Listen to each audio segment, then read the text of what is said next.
Hello everyone, আসসালামু আলাইকুম। আশা করি সকলেই ভালো আছেন। তো আজকের এই ভিডিওতে আমি স্পোকেন ইংলিশ নিয়ে আলোচনা করব, পাশাপাশি আজকে স্পোকেন ইংলিশের প্রথম ক্লাস নিব। তো আমরা সাধারণত স্পোকেন ইংলিশের 30 দিনে যত স্ট্রাকচার আছে স্পোকেন ইংলিশের সবগুলো সম্পন্ন করার ট্রাই করব আমি, হ্যাঁ, আমার সর্বোচ্চটা দিয়ে। আপনারাও পাশে থাকবেন, যারা যারা স্পোকেনের স্ট্রাকচারগুলো শিখতে চান তারা আমার এই সকল ক্লাসগুলো দেখবেন। দেখেন, তারপর এখানে আমি এই ক্লাসগুলো করার আগে আমি আপনাকে বলবো যে যদি আপনার স্পোকেন ইংলিশে যাওয়ার আগে আপনার বেসিক কিছু গ্রামার দরকার হয়, আমি যেগুলো লাগবেই সেইগুলোই আলোচনা করছি আমার বেসিক বেসিক গ্রামারের প্লেলিস্টে। মোটামুটি 30টার মতো ভিডিও আছে, আপনি দেখে নিন। দেখলে আপনার কাছে ইংলিশটা অনেক ইজি হয়ে যাবে। আপনি গ্রামারগুলো যখন স্পোকেন স্ট্রাকচারগুলো শিখবেন তখন অনেক ইজিলি বুঝতে পারবেন, মনেও থাকবে। এখন আপনি শিখলেন কিন্তু মনে থাকলো না, তাইলে তো হইলো না ভাই। সেই ক্ষেত্রে আপনাকে অবশ্যই বেসিক যদি ক্লাসগুলো করে নেন তাহলে অনেক বেশি ইজি হবে। তো সেক্ষেত্রে দেখেন, আমি যখন আপনাকে একটা স্ট্রাকচার দিব স্পোকেনের, তো সেক্ষেত্রে আপনি এগুলোকে কি কি করতে হবে। আপনার কাজ এটাকে নেগেটিভ বানাবেন, এটাকে প্রশ্নবোধক করবেন, এটাকে শর্ট প্রশ্নে অ্যান্সার করবেন, ঠিক আছে, এবং ইয়েস নো কোয়েশ্চেন বানাবেন। আমরা জানি যে একটা অ্যাফার্মেটিভ সেন্টেন্স থেকে নেগেটিভ করার জন্য আমাদের কোন প্যাটার্নে করতে হয় আমরা সেটা জানি, তাই না? যারা বেসিক ক্লাসগুলো করছেন তারা জানেন। আমি আমার বেসিক ক্লাসে বলেছিলাম কোয়েশ্চেন দুই প্রকার, একটা ডাব্লিউএস কোয়েশ্চেন আর একটা ইয়েস নো কোয়েশ্চেন। এখানে WH question, yes no question, তার মানে আমি এখানে বলতেছি ডাব্লিউএস কোয়েশ্চেন করতে হবে প্লাস ইয়েস নো কোয়েশ্চেন করতে হবে। তারপর প্রশ্নের শর্ট উত্তরগুলো আপনি নিজে নিজে প্র্যাকটিস করবেন। মানে আপনাকে যদি কেউ প্রশ্ন করে, হ্যাঁ, তখন আপনি কিভাবে শর্টকাট উত্তর দিতে পারেন সেগুলো প্র্যাকটিস করবেন। আপনি যেহেতু ভাই স্পোকেন পড়তেছেন, এগুলো তো জানা লাগবে, তাই না? আচ্ছা, তো স্পোকেনের ডে 1 আমরা আলোচনা করবো am is are was were নিয়ে। যারা আমার পূর্বের ক্লাসগুলো করেছেন বেসিকের, তারা মোটামুটি am is are was were সম্পর্কে ভালো একটা আইডিয়া আছে। দেখেন, এই am is are was were এইগুলো সাধারণত এটা এম ইজ আর বসে প্রেজেন্ট টেন্সে, প্রেজেন্ট ইনডিফিনিট টেন্সে, আর ওয়াজ ওয়ার বসে পাস্ট ইনডিফিনিট টেন্সে। আচ্ছা, এখন আমাদের নর্মালি যখন একটা সেন্টেন্সে কোনো ভার্বই থাকবে না, তখন আমাদের এম ইজ আর গুলো আনতে হয়। এই যে আমি আপনাকে বললাম একটা সেন্টেন্সে ভার্বই থাকবে না, এখন আপনি যদি আমার বেসিক ক্লাস করেন তাহলে এটা আপনার কাছে একদম ইজি হয়ে যাবে, কারণ আমি ওইখানে একদম ডিটেইলস আলোচনা করেছি, ঠিক আছে? দেখেন, এই এম ইজ আর অর্থ সাধারণত থাকা, আছে বা হওয়া অর্থ প্রদান করে যখন মেইন ভার্ব হিসেবে বসে, ঠিক আছে?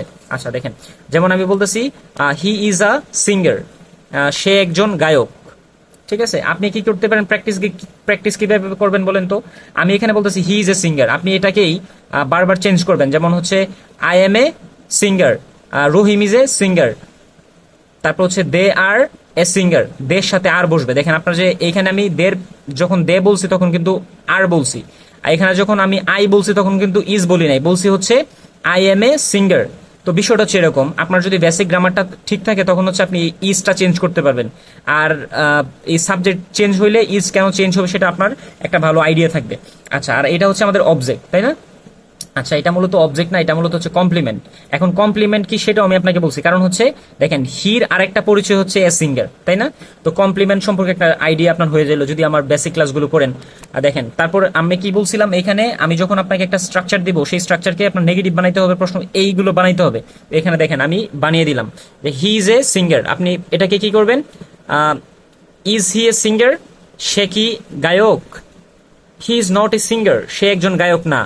ইয়েস হি ইজ, আপনি যখন এই যে দেখেন এটাকে বলতেছে ইয়েস নো, যখন আমরা উত্তর দিব, ঠিক আছে, যখন আপনাকে এই ধরনের প্রশ্ন করা হবে হি এ সিঙ্গার, তখন আপনি উত্তর দিতে পারবেন ইয়েস হি ইজ, হ্যাঁ সে একজন সিঙ্গার। যখন আপনি হি ইজ বলবেন, এরপরে এই যে অক্সিলারির পরে আর কোনো কিছু লিখতে হয় না বা বলতে হয় না, তো সেক্ষেত্রে এই জায়গাটা দিয়েই বোঝায় যে he is a singer. Yes, হ্যাঁ হি ইজ এ সিঙ্গার, সে একজন সিঙ্গার। বুঝতে পারছেন? কিন্তু আপনি যখন ইয়েস নো দিয়ে উত্তর দিবেন তখন দেখেন, কখন ইয়েস নো দিয়ে উত্তর দিবেন, যখন আপনাকে অক্সিলারি দিয়ে প্রশ্ন করা হবে। বুঝতে পারছেন? যখন আপনাকে অক্সিলারি দিয়ে প্রশ্ন করা হবে তখন আপনি ইয়েস নো উত্তর দিতে পারবেন। যখন আপনাকে এই যে ডাব্লিউএস কোয়েশ্চেন দিয়ে প্রশ্ন করবে তখন ইয়েস নো উত্তর দিতে পারবেন না, এটাকে ব্যাখ্যামূলক উত্তর দিতে হবে। বুঝতে পারছেন? তো সেক্ষেত্রে দেখেন, এই জন্য আপনি শর্টকাট উত্তর দিতে পারতেছেন, এখানে আপনি শর্টকাট উত্তর দিতে পারবেন। আচ্ছা, প্র্যাকটিস করবেন, হ্যাঁ। এবং কথা সবসময় এই যে সাবজেক্ট আসার পরে শুধু খালি অক্সিলারি ভার্বটা আসবে, আর কিছু আসবে না, আর কোনো কিছু লেখার দরকার নাই। ওইটা না লেখার ফলেও এটা বুঝাবে যে হ্যাঁ সে একজন গায়ক। আচ্ছা, হু ইজ এ সিঙ্গার, ঠিক আছে, কে একজন গায়ক। আমি আপনাকে বলতেছি যে হু, দেখেন হু আমরা জানি হু অর্থ কে, ঠিক আছে, হু ইজ এ সিঙ্গার, কে একজন গায়ক। তখন আপনি উত্তর দিতেছেন যে হি, দেখেন হি ইজ এ সিঙ্গার, সে একজন গায়ক। বিষয়টা এরকম, আপনাকে ফুল উত্তর দিতে হবে। তখন এখানে আপনি বলতে পারবেন ইয়েস হি ইজ এ, এখন এখানে আপনাকে বলছে কে, তার মানে উত্তরটা তো আপনাকে মানে যার কথা জানতে চাচ্ছে তাকে বলতে হবে। যেমন বলতে হবে Rahim is a singer, Karim is a singer, এরকম বলতে হবে। He is a singer, I am a singer ইত্যাদি বলতে হবে। দেখেন এখন আমরা কি করব, সাবজেক্টটাকে চেঞ্জ করব, সাবজেক্টটাকে চেঞ্জ করব, অথবা এখানে আমরা এটাকেও চেঞ্জ করতে পারি, সিঙ্গারকে চেঞ্জ করতে পারি। তো দেখেন আমি বললাম যে আই এম এ সিঙ্গার, তার মানে আমি একজন singer. My brother is a singer, আমার ভাই একজন singer. They are not singer, তারা গায়ক না, ঠিক আছে। He is not a singer, সে একজন গায়ক না, ঠিক আছে। দেখেন এখানে যখন দে হচ্ছে তখন এখানে আর বসতেছে, যখন হি হচ্ছে সেখানে কি বসতেছে বলেন তো, ইজ বসতেছে। আর এর আমরা যেহেতু নেগেটিভ করতেছি নট আসছে, নেগেটিভ করতেছি নট আসছে। তারপরে বললাম যে এখন কথা হলো, আপনার প্রশ্ন হচ্ছে ভাই এখানে কেন এ বসতেছে না। দেখেন এখানে আমাদের সাবজেক্টে কি বলেন তো, প্লুরাল, যেহেতু সাবজেক্ট প্লুরালের মধ্যে আপনি কি বলবেন, দে আর নট এ সিঙ্গার, তারা একজন সিঙ্গার না, তারা কি একজন হইতে পারে না। মাই brother is not a singer, আমার ভাই একজন সিঙ্গার না, এটা হইতে পারে, কারণ আমার ভাই একজন, সেজন্য একজন সিঙ্গার হতে পারে না, তাই না, মানে হতে পারে বা হতে পারে না, বিষয়টা এরকম। দেখেন আই এম এ স্টুডেন্ট, আমি লিখছি আই এম এ স্টুডেন্ট, তো সেক্ষেত্রে লিখলাম হচ্ছে হি ইজ। দেখেন আই এর সাথে এম লিখছি, হির সাথে ইজ লিখছি, তাই না। তার মানে আপনি কি করবেন, এই যে সাবজেক্ট গুলো চেঞ্জ করবেন, লিখবেন হচ্ছে Rahim is a teacher, I am a teacher, he is a doctor, Rahim is a doctor, she is a doctor, they are doctors, ঠিক আছে, দে are doctors, they R singers হবে এখানে, হ্যাঁ, দে আর সিঙ্গার্স। আচ্ছা বিষয়টা এরকম। দেখেন তার মানে হচ্ছে, দেখেন আমরা এখানে আমরা জানি যে নাউনের আগে অ্যাডজেক্টিভ বসে, তাই না। দেখেন এখানে বলছি হচ্ছে নাউনের আগে অ্যাডজেক্টিভ বসে, আমরা যারা বেসিক ক্লাস করছি এটা এই সম্পর্কে ধারণা আছে, তাই না। নাউনের আগে অ্যাডজেক্টিভ বসে। এখন যদি আমি এখানে এভাবে বলি, যেমন আমি বলছিলাম আই এম এ সিঙ্গার, আমি যদি বলি I am a good singer, দেখেন নাউনের আগে আমি বললাম যে গুড সিঙ্গার, ঠিক আছে, বলতে পারি I am a good singer, বলতে পারি হি is a good singer, he is a good student, I am a bad student, I am a bad teacher, ঠিক আছে। আমি বলতে পারি the weather is a rough weather, অথবা বলতে পারি it is a rough weather, এটা হলো একটি খারাপ আবহাওয়া, ঠিক আছে। দেখেন এই ওয়েদার সম্পর্কে একটা তথ্য দিচ্ছে, এটা হচ্ছে অ্যাডজেক্টিভ, এই ওয়েদারের একটা অবস্থা বোঝাচ্ছে, এখানে সিঙ্গারের একটা অবস্থা বোঝাচ্ছে, তারপর হচ্ছে স্টুডেন্টের একটা অবস্থা বোঝাচ্ছে, স্টুডেন্টটা কিরকম, যারা হচ্ছে বেসিক ক্লাসগুলো করছেন তারা এটা বুঝবেন, হ্যাঁ। দেখেন আমি এটাকে বড় করে নিলাম, আগে বলছিলাম হচ্ছে আই এম এ সিঙ্গার, এখন বলতেছি I am a good singer, he is a good singer, অথবা ব্যাড সিঙ্গার। এখানে একটা অ্যাডজেক্টিভ এনে আমরা এটাকে বড় করতেছি সেন্টেন্সটাকে। আচ্ছা আপনি এভাবে প্র্যাকটিস করবেন, হ্যাঁ। তারপর এখানে দেখেন আমি লিখছি হচ্ছে আমরা জানি যে সাবজেক্টের পরে কি বসে, আমাদের ভার্ব বসে, ভার্বের পরে আমাদের নাউন, আগে প্র্যাকটিস করছে নাউন বসছে, নাউন ফ্রেজ বসছে, তাই না। এখন আমি যদি আপনাকে বলি যে এটা নাউন কেন ফ্রেজ, নাউন ফ্রেজ কেন হলো, মনে আছে তো, বলেন তো মনে আছে। যদি আপনি বেসিক ক্লাস করে না থাকেন তাহলে বুঝবেন না এটা কেন নাউন ফ্রেজ। আমরা জানি যে ভার্বের পরে নাউন বসতে পারে, যারা হচ্ছে position of parts of speech ক্লাসগুলো করছেন তারা জানেন ভার্বের পরে নাউন বসতে পারে, সেই জন্য এখানে নাউন বসছে, ঠিক আছে। আচ্ছা এটা মূলত একটা কমপ্লিমেন্ট, কমপ্লিমেন্ট সাধারণত নাউনই হয়, বুঝতে পারছেন, একটা নাউন ফ্রেজ হয়। দেখেন আমি বলতেছি হচ্ছে অক্সিলারির পরে আবার বি ভার্ব, মানে নরমালি বি ভার্বের পরে আমাদের কি হতে পারে, একটা অ্যাডজেক্টিভও বসতে পারে, নাউনও বসতে পারে, অ্যাডজেক্টিভও বসতে পারে। দেখেন আমি বললাম যে হি, যদি আমার নাউন বসে তাহলে অবশ্যই এখানে একটা আর্টিকেল বসাইতে হবে, বুঝতে পারছেন। যদি ওইখানে দেখেন পূর্বের ক্লাসগুলো, মানে পূর্বে যে সেন্টেন্সগুলো বলছে এখানে নাউনের পূর্বে একটা অ্যাডজেক্টিভ ছিল প্রত্যেকটার মধ্যে। দেখেন হি ইজ আমি লিখছি he is good, he is good, এখানে একটা অ্যাডজেক্টিভ বসছে। দেখেন অ্যাডজেক্টিভ মানে কি বলেন তো, যা দ্বারা নাউন বা প্রোনাউনের অবস্থা বোঝায়, মানে দোষ গুণ অবস্থা বোঝায়। দেখেন তো হি ইজ গুড, আমি বলতেছি সে ভালো, এই দেখেন তো এই ভালো দ্বারা কার অবস্থা বোঝাচ্ছে বলেন তো, এই তার অবস্থা বোঝাচ্ছে, তাই না। তার মানে আমরা জানি বি ভার্বের, আমরা যারা হচ্ছে বেসিক ক্লাস করেছি তারা আমরা জানি বি ভার্বের পরে অ্যাডজেক্টিভ বসে, তাই না। আমরা জানি বি ভার্বের পরে অ্যাডজেক্টিভ বসে, তো সেক্ষেত্রে এখানে অ্যাডজেক্টিভ বসাইতে পারি, যেমন রহিম ইজ ফাইন, রহিম ভালো। তারপর শি ইজ বিজি, সে ব্যস্ত, আমি লিখলাম আই এম বিজি, আমি ব্যস্ত। শি ইজ অনেস্ট, ঠিক আছে, শি ইজ অনেস্ট মানে সে সৎ। আচ্ছা এখন দেখেন আমরা কি দেখতেছি এখানে, এই নাউন মানে অ্যাডজেক্টিভের পজিশনগুলো এখানে আপনি অ্যাডজেক্টিভ বসান, অন্য অ্যাডজেক্টিভগুলো এনে প্র্যাকটিস করেন। আপনি লিখেন she is dishonest, I am busy, they are busy, Rahim is busy, ঠিক আছে। আর তারপর এখানে আমরা পাচ্ছি হচ্ছে দেখেন হি ইজ রিচ, সে কি পাচ্ছে বলেন তো, সে হচ্ছে ধনী, দেখেন সে ধনী। এখানে আপনি কি করেন, এটাকে প্র্যাকটিস করেন, is she, is he rich, সে কি ধনী, তখন আপনি বলতেছেন নো হি ইজ নট, অথবা ইয়েস হি ইজ। দেখেন এটাকে আপনাকে অক্সিলারি দিয়ে প্রশ্ন করতে দেখে ইয়েস নো দিয়ে উত্তর দিতে পারতেছেন। যারা হচ্ছে বেসিক ক্লাস করছেন ইয়েস নো কোয়েশ্চেন কিভাবে গঠন করতে হয়, যদি আপনার এখন মনে না থাকে তাহলে ওই ক্লাসটা করেন। হ্যাঁ, ক্লাসটার মধ্যে দেখবেন যে হচ্ছে আমি ইয়েস মানে কোয়েশ্চেন টাইপস অফ সেন্টেন্সের প্যাটার্নে আমরা বলে দিছিলাম যে ইয়েস নো কোয়েশ্চেন কিভাবে গঠিত হয়, ওইটা দেখেন। তারপর দেখেন হি ইজ নট রিচ, সে রিচ না। তারপর হোয়াই ইজ হি রিচ, কেন সে ধনী। আপনি এটাকে বলেন যে he is rich because dash dash dash dash, আপনি একটা সেন্টেন্স বানান। ঠিক আছে, আচ্ছা। তো আমরা দেখতেছি সাবজেক্টের পরে আবার কি হতে পারে, অ্যাডভার্বও হতে পারে। দেখেন সাবজেক্টের পরে ভার্ব বসে ভার্বের পরে অ্যাডভার্বও হতে পারে, আবার অ্যাডভার্বিয়াল ফ্রেজও হতে পারে। এখন আপনি যদি বলেন ভাই অ্যাডভার্বিয়াল ফ্রেজ কি আমি জানি না, তাইলে হবে? বলেন, আপনি বেসিক ক্লাস করেন তাহলে ইজিলি বুঝতে পারবেন যে অ্যাডভার্বিয়াল ফ্রেজ কি। এখন বিষয় হচ্ছে আমি যদি আপনাকে বেসিক ক্লাস না নিয়ে যদি এখানে সরাসরি এসে বলতাম যে এটা অ্যাডভার্বিয়াল ফ্রেজ, আপনি বলতেন ভাই কি পড়াইতেছেন, কিছুই বুঝতেছি না। তো সেই ক্ষেত্রে আমি একটা সিকোয়েন্সলি পড়াচ্ছি বা সিকোয়েন্সলি পড়িয়েছি আপনাকে বেসিক ক্লাসগুলো। আপনাকে অনেকেই বলবে যে ইংলিশ স্পোকেন শেখার জন্য আপনাকে গ্রামারের জাহাজ হওয়ার দরকার নাই, গ্রামার শেখার দরকার নাই। ভাই কে বলছে গ্রামার শেখার দরকার নাই? আপনি যদি বলেন দে আর গোয়িং টু স্কুল, তারা স্কুলে যায়, এটা কি বাংলা হয় বলেন তো? তার মানে আপনাকে অবশ্যই শিখতে হবে। যারা এই কথা বলে মূলত আপনাকে একটু কনফিডেন্ট দেয় যেন আপনি এই ভয়টা থেকে দূরে থাকতে পারেন, কারণ গ্রামারটা আমরা অনেক বেশি কঠিন ভাবে শিখি। আমি চেষ্টা করছি সর্বোচ্চটা, আমি যতটুকু পারি তার মাধ্যমে আপনাদেরকে বোঝানোর চেষ্টা করছি যেন যত ইজিলি বোঝানো যায়। হ্যাঁ, ইজিয়েস্ট ওয়ে ট্রাই করছি, ইজিয়েস্ট ওয়েতে বোঝানোর জন্য। এখন দেখেন এখানে অ্যাডভার্ব মানে হচ্ছে বলেন তো, যেখানে অ্যাডভার্ব বসে সেখানে অ্যাডভার্বিয়াল ফ্রেজ বসে। আপনি এখানে অ্যাডজেক্টিভ বসাইছেন, অ্যাডজেক্টিভ ফ্রেজও বসাইতে পারতেন, কোনো সমস্যা নাই। আচ্ছা, তো আমরা জানি যে যেখানে অ্যাডভার্ব বসে সেখানে অ্যাডভার্বিয়াল ফ্রেজ বসে। তো এখানে বলতেছে he is in the market, সে কোথায়? মার্কেটে, সে হচ্ছে বাজারে। আমি বলতেছি Rahim is in the office, Rahim কোথায়? রহিম, দেখেন আপনি যখন আপনি কোথাও আছেন, দেখেন এই ইজ এখানে আছে অর্থ প্রদান করতেছে, তাই না?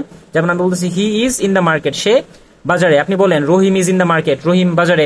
I am in my room, আমি আমার রুমে। দেখেন ইন মাই রুম, আমার রুমে। আমরা জানি প্রিপোজিশন ইন এ অর্থ প্রদান করে, রুমে এ। দেখেন একটা এ বাংলা আসতেছে, তার মানে আপনি দেখেন রহিম ইজ ইন দ্য অফিস, রহিম অফিসে। ঠিক আছে, আমি বললাম হি ইজ দেয়ার। দেখেন এই যে এখানে বলছিলাম এজ এ অ্যাডভার্ব অথবা অ্যাডভার্বিয়াল ফ্রেজ। দেখেন এটা হচ্ছে একটা অ্যাডভার্ব, কারণ এটা হচ্ছে একটা ওয়ার্ড, আর এখানে কি একটা ওয়ার্ড না। অ্যাডভার্বিয়াল ফ্রেজ মানে কি মনে আছে? মনে না থাকলে পূর্বে ক্লাস করেন, অথবা নোট করে থাকলে নোট দেখেন। দেখেন দে আর দেয়ার, তারা। হেয়ার মানে এখানে, দেয়ার মানে সেখানে, তারা সেখানে। দে আর উইথ আস, তারা আমাদের সাথে। দেখেন উইথ আস, তারা কোথায়? আমাদের সাথে। এই যে আমাদের সাথে, উইথ আস, আমাদের সাথে। ঠিক আছে, he is in the kitchen, সে কোথায়? সে কিচেনে, রান্না করে। তো বিষয়টা হচ্ছে আমি সবগুলো প্রেজেন্ট টেন্স দিয়ে করেছি। এখন আপনি পাস্ট টেন্সে করেন। পাস্ট টেন্সে কি আসে বলেন তো? পাস্ট টেন্স মানে তো অতীতের কোনো কিছু বোঝাবে। তার মানে আমি বলবো হি ওয়াজ দেয়ার, সে সেখানে ছিল। হি ওয়াজ হেয়ার, সে এখানে ছিল। এই যে ওয়াজ বসালে এখানে কি বোঝাবে? মানে তখন ছিল এই অর্থ প্রদান করবে, ছিল অর্থ প্রদান করবে, তাই না? আমি যদি বলি হি ওয়াজ ইন দ্য মার্কেট, সে মার্কেটে ছিল। প্র্যাকটিস করেন। রহিম ওয়াজ ইন দ্য মার্কেট, রহিম মার্কেটে ছিল। I was in my room, আমি আমার রুমে ছিলাম। I was in my room, দেখেন ওয়াজ মানে ছিল অর্থ প্রদান করতেছে। আপনি এখানে বলেন হি ওয়াজ গুড, সে ভালো ছিল। রহিম ওয়াজ গুড, রহিম ভালো ছিল। আপনি বলেন দে ওয়ার গুড, তারা ভালো ছিল। দে ওয়ার ফাইন, তারা ভালো ছিল। ঠিক আছে, আচ্ছা। দে ওয়ার বিজি, তারা ব্যস্ত ছিল। আই ওয়াজ বিজি, আমি ব্যস্ত ছিলাম। ভাই প্র্যাকটিস করেন। হ্যাঁ, সবগুলো যদি আমি আপনাকে বলে দিই তাহলে তো হবে না। আপনি এখানে প্র্যাকটিস করেন এভাবে। হি ওয়াজ রিচ, সে ধনী ছিল। ওয়াজ হি রিচ, সে কি ধনী ছিল? নো হি ওয়াজ নট, সে ধনী ছিল না। ইয়েস হি ওয়াজ, হ্যাঁ সে ধনী ছিল। ওয়াজ এর পরে লেখা লাগবে না ওয়াজ রিচ, এটা লেখার দরকার নাই। ঠিক আছে, তারপর না মানে না লিখলেও এটা সে ধনী ছিল এই অর্থ প্রদান করবে। আচ্ছা, হি ওয়াজ নট রিচ, সে ধনী ছিল না। হোয়াই ওয়াজ হি রিচ, সে কেন ধনী ছিল? নিজে নিজে প্র্যাকটিস করেন।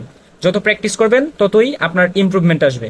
ঠিক আছে, তো আপনাকে অবশ্যই হির পরে কেন ইজ বসতেছে বা ওয়াজ বসতেছে, তারপর দের পরে কেন আর বসতেছে বা ওয়ার বসতেছে, আয়ের পরে কেন এম বসতেছে, এগুলো যদি ভালোভাবে না জানেন, বেসিক গ্রামার ভালো না থাকলে আপনি সেন্টেন্স যখন মেক করবেন তখন এগুলা আপনার মাথায় আসবে না। তো সেই ক্ষেত্রে আমি আপনাকে ক্লাসটা নিলাম, আপনার কাজ হচ্ছে কি নিজে নিজে প্রচুর প্র্যাকটিস করা। ঠিক আছে, যেমন হচ্ছে দেখেন আমি একটা বই দেখাই, এই বইয়ের মধ্যে দেখেন কিভাবে দেয়া আছে সেন্টেন্সগুলো। হি ইজ, দেখেন he is a farmer, he is a doctor, he is a lawyer, he is a poet, he is a writer. দেখেন হিউজ দেয়া আছে সেন্টেন্স, ঠিক আছে। আচ্ছা, তারপর দেখেন এইখানে দেয়া আছে কি, হি ইজ এ পুর farmer, he is a good boy, he is a nice man, he is a famous writer. এখন আপনি যদি অ্যাজেক্টিভ গুলো না চিনেন, অ্যাজেক্টিভ যদি আপনার মাথায় না থাকে তাহলে তো হবে না। প্র্যাকটিস করেন, চেষ্টা করেন, শেখার ট্রাই করেন, ঠিক আছে। আচ্ছা, তারপর দেখেন আমরা এখানে অ্যাডভার্ব, এখানে দেখেন সেন্টেন্সটাকে আরো বড় করছে, লেখে হি ইজ, আমি ছিলাম, আমরা পড়ছিলাম কি হি ইজ এ গুড বয়, এখানে বলছে he is a very good boy, সে খুব ভালো ভালো ছেলে। হি ইজ এ ভেরি, দেখেন he is a very poor farmer, সে খুব বেশি খুব গরিব কৃষক, সে খুব গরিব কৃষক। He is a very rich man, সে খুব ধনী মানুষ। He is a very nice speaker, সে খুব ভালো বক্তা। He is a very bright student, সে খুব ভালো স্টুডেন্ট, ঠিক আছে। He is very honest teacher, সে খুব সৎ শিক্ষক, সে খুবই সৎ শিক্ষক। বিষয়টা হচ্ছে এরকম যে আপনি যখন গ্রামারগুলো জানবেন, তো এইগুলো দেখেন, আমরা জানি নাউনের পূর্বে অ্যাজেক্টিভ বসে, এই অ্যাজেক্টিভকে নাউন সম্পর্কে তথ্য দিচ্ছে। এই দেখেন আমরা জানি অ্যাজেক্টিভের পূর্বে কি বসে, অ্যাডভার্ব বসে। অ্যাডভার্বের কাজ কি? অ্যাডভার্বের কাজ হচ্ছে এই অ্যাজেক্টিভ সম্পর্কে তথ্য দেয়া, মানে অ্যাজেক্টিভ সম্পর্কে আরো বাড়ায় বলা, ধূস গুণ অবস্থা বাড়ায় বলা, তাই না? তার মানে অ্যাডভার্বের কাজ হচ্ছে এই দেখেন, অ্যাডভার্ব কি করতেছে, গুড, কেমন গুড, অনেক গুড। এই যে ভেরি অর্থ তো খুব বা অনেক, তা অনেক ভালো, বিষয়টা এরকম। প্র্যাকটিস করেন, পারবেন। হ্যাঁ, দেখেন তারপরে এখানে সেন্টেন্সটা কি আছে, লিখছে he is well, he is well, he is fine. দেখেন এবার প্র্যাকটিস করছে, আপনি এখানে চেঞ্জ করেন, I am good, I am well, they are fine, they are busy, Rohim is busy, Rohim is unhappy, Rohim is unpleasant, Rohim is pleasant। এইভাবে practice করেন, ঠিক আছে। তারপর দেখেন আমরা এখানে বলতেছি হি ইজ রিচ ছিল, হি ইজ ভেরি রিচ, আপনি বলেন হি ইজ ভেরি রিচ, সে খুব ধনী, ঠিক আছে। আমরা জানি ভেরি অর্থ কি, বলেন তো, ভেরি অর্থ হচ্ছে খুব বা অনেক। সে অনেক ধনী, কি সে খুব ধনী, সে খুব খুশি, সে খুব গরিব, সে খুব নাইস, বিষয়টা এরকম। আপনি ট্রাই করেন, প্র্যাকটিস করেন। হ্যাঁ, দেখেন তারপরে আমরা এখানে পাচ্ছি হচ্ছে ওয়াজের ব্যবহার। দেখেন আমি সরাসরি দেখেন আমরা হচ্ছে ওয়াজের ব্যবহারে যাই, এসে দেখেন ওয়াজের ব্যবহার। ওয়াজ বাওয়ার আমরা কি জানি বলেন তো, পাস্ট টেন্সে দেখেন নিজেও সাবজেক্ট নিজে উপস্থিত ছিল অর্থ বোঝাতে, বা ওয়াজ বাওয়ার বসায় সাবজেক্ট নিজে উপস্থিত ছিল। তো আমরা বেসিক গ্রামার যারা জানি তারা মোটামুটি এই সম্পর্কে অবগত। হ্যাঁ, দেখেন হি ওয়াজ আ স্টুডেন্ট, ঠিক আছে। হি ওয়াজ এ টিচার, সে শিক্ষক, মানে দেখেন আই ওয়াজ এ টিচার মানে কি সাবজেক্ট ছিল, সাবজেক্ট নিজে থাকে। আমরা জানি যারা বেসিক ক্লাস করছে তারা এগুলো সম্পর্কে আইডিয়া আছে। দেখেন ভাই, আমি শিক্ষক ছিলাম, তার মানে আমি যদি বলি আমি ছাত্র ছিলাম, আমি যদি বলি আমি একজন ভালো মানুষ ছিলাম, আমি সৎ ছিলাম, তার মানে আপনি এভাবে বলবেন I was a dash, I was a dash, ঠিক আছে। আই ওয়াজ অনেস্ট, আমি সৎ ছিলাম, ঠিক আছে। আমি ভালো স্টুডেন্ট ছিলাম, I was A chairman, I was A worker, I was A scout, I was A coach, I was A painter, I was a poet, ঠিক আছে। দেখেন তার আমরা জানি যে কি বলছিলাম, আর্টিকেলের পরে নাউন বসে, যারা নাউনের পজিশন জানেন না তারা তো শিখতে হবে, তাই না? ট্রাই করেন, নিজে নিজে ট্রাই করেন। সবকিছু যদি ভাবেন যে অন্য কেউ শিখাই দেবে তাহলে হবে না। Self study is the best study. তারপর দেখেন এখানে পাচ্ছে হচ্ছে I was in the meeting, আমি কোথায় ছিলাম, মিটিং এ ছিলাম। দেখেন এই যে এটা হচ্ছে কি, এখানে বলতেছে হচ্ছে I was in the meeting, আমি মিটিং এ ছিলাম, কোথায় ছিলাম, এটা একটা অ্যাডভার্বিয়াল ফ্রেজ, ঠিক আছে। দেখেন I was in the sky, আমি আকাশে ছিলাম। I was in the meeting, আমি মিটিং এ ছিলাম। আই ওয়াজ ইন দ্যাট বাস, আমি ওই বাসে ছিলাম। আই ওয়াজ ইন ক্লাস, আমি ক্লাসে ছিলাম। আই ওয়াজ ইন ট্রেন, আমি ট্রেনে ছিলাম, ঠিক আছে। নিজে নিজে ট্রাই করেন, নিজে নিজে পারবেন। হ্যাঁ, তারপর নিজে নিজে সেন্টেন্স, ওয়ার দে, তারা কোথায় ছিল। ওয়ার উই, আমরা কোথায় ছিলাম। তো এই ধরনের নিজে নিজে প্র্যাকটিস করেন। তো আজকের মতো এখানেই, আসসালামু আলাইকুম।